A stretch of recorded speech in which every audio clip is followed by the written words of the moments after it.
PvP or not to PvP? What do you think? During the first alpha, New World had open world PvP. However, it was never full loot PvP as only criminals dropped all, while non-criminals lost only contents of their backpack. But then happened what usually happens if game designers are not prepared for any kind of serious PvP. Players started to form guilds just to annihilate anyone on sight. So no wonder that community became very toxic very soon, causing many players to leave the game. Naturally, developers had to change something, but instead of improving the ineffective crime system that they had in place, developers decided to ditch open world PvP completely in favor of optional PvP. Which solves one problem for sure. Players can hide and never fight other players ever, if they choose to. But this created an even bigger problem now. With hardcore PvP player base now being a minority, developers now have to inject a lot of PvE content into the game, and I mean a lot, to keep new majority of players, which now are PvE oriented, happy and invested. In my opinion, ideally would be not only to have a healthy and sizable PvE player base, but to have a system in place where most players would also willingly flag themselves for PvP, and only the most hardcore PvE players who hate any player versus player encounter would still resist. In this video I want to talk about what is needed to gently push players into choosing to flag themselves for open world PvP out of their free will, and maybe even enjoy the game more by doing so. And as you understand, these incentives should be really good. After all, anything we do in any MMO game has to be properly balanced. Higher risks should involve higher rewards. And saying that PvP is fun and players will choose to participate anyway is same as saying that everybody's favorite color is green and they only drink coffee with milk, and we all know that's bullshit. PvP in New World is very important. The game features real-time physics-based Souls-like combat. And with Amazon Web Services we have a game where most of its simulations are server-based. This can be a huge selling point and set New World apart from other MMOs, and attract not only more PvE players but PvP as well. It would be a shame not to use this potential, but not by forcing players into doing what they don't enjoy, but by providing bonuses and game mechanics that they just can't resist.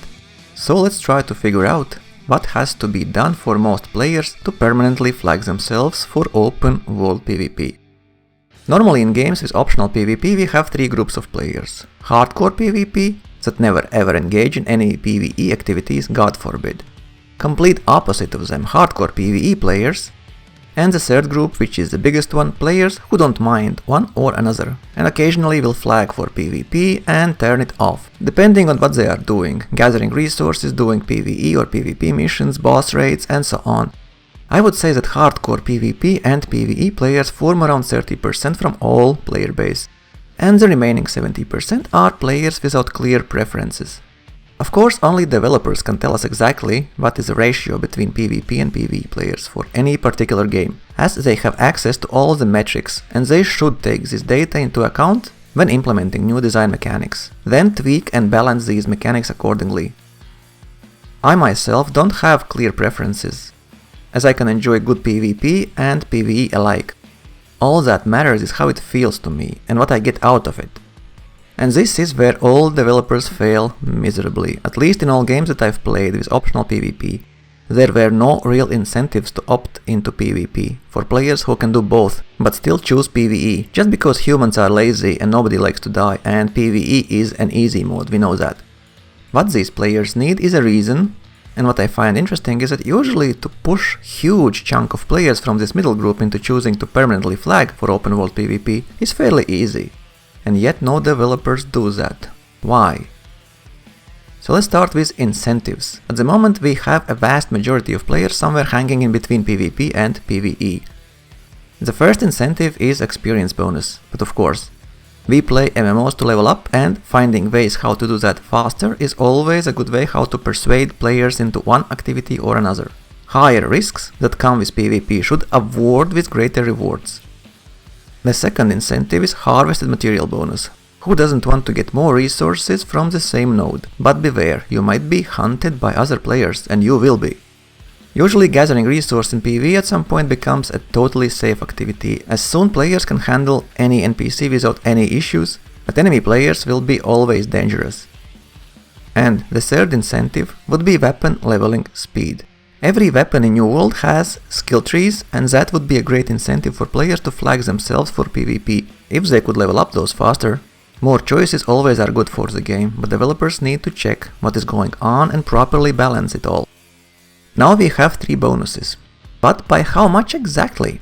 Well, I can speak only for myself, and please do leave a comment telling me your thoughts. But what I would do here is a little trick. The moment the player flags for PvP, he gets these bonuses. Yes, all bonuses are still at 0%.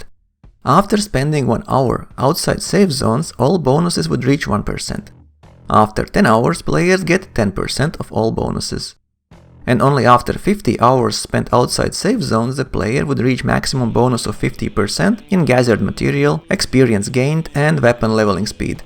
On top of that, the moment a player opts out of PvP, his bonuses are reset back to 0, thus forcing players into keeping their PvP flag on indefinitely, as it would take full 50 hours just to reach maximum bonuses and then never reset those by removing PvP flag, unless they are really unhappy with what is going on in an open world PvP, but they at least would have a choice.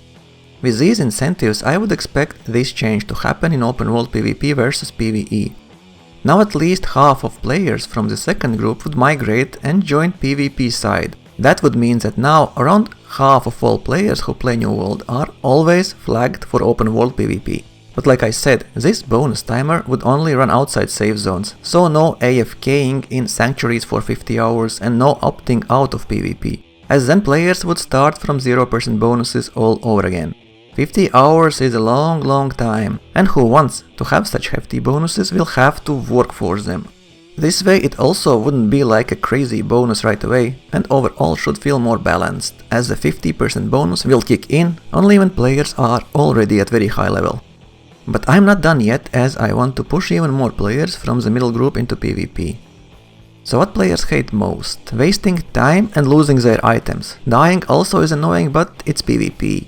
This is just reality that players must accept.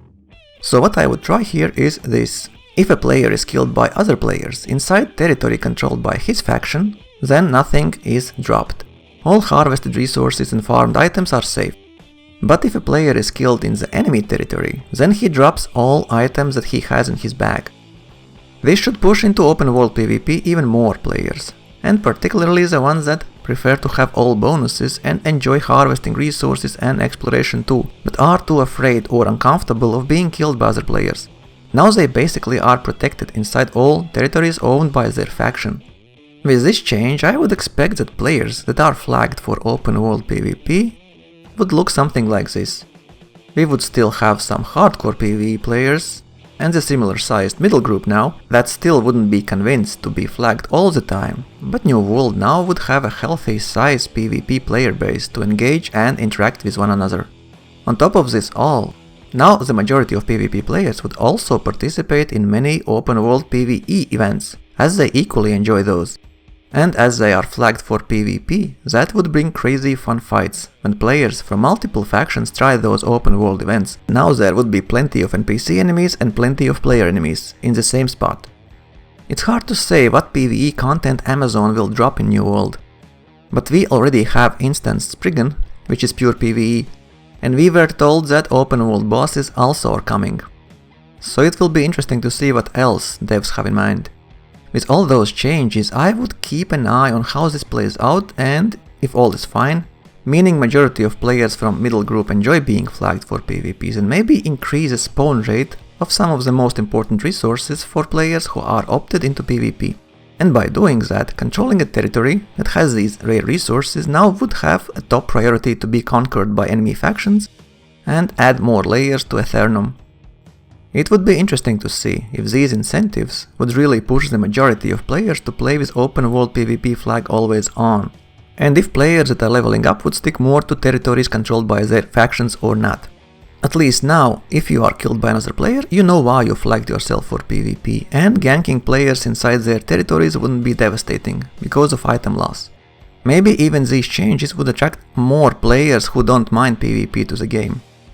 What do you think? Would you flag yourself for PvP if you could potentially in time get plus 50% more resources, experience bonuses, and weapon leveling speed? and feel safer inside your faction's territory? Leave yes or no down in the comment section, but if you leave a no, please add why it's not enough for you. And what would it take for you to flag for PvP, if anything? I would definitely go for it. The reward outweighs the risk of being attacked. It's also clear why it is better to stick to your faction's territories, why enemy space is more dangerous, and all that without punishing players and scaring them away from PvP. And then maybe some players even will realize that PvP is not that bad and many new cool stories will happen. Of course, this is quite a soft approach, but punishing players too much in games where top items, weapons and armor will be really hard to find just doesn't work. Full loot PvP only works if all players can craft any items they need, or like in DayZ, where players can find everything quickly enough to jump back into the fight after they lost it all. But not if you spend hundreds of hours to finally acquire your legendary precious armor set. I believe that it's much better for the future of the game to have more than 60-70% of all players engaged in open world PvP activities, compared to 3 to 4 times less if PvP rules are hardcore and punishing. Thanks for watching and see you soon.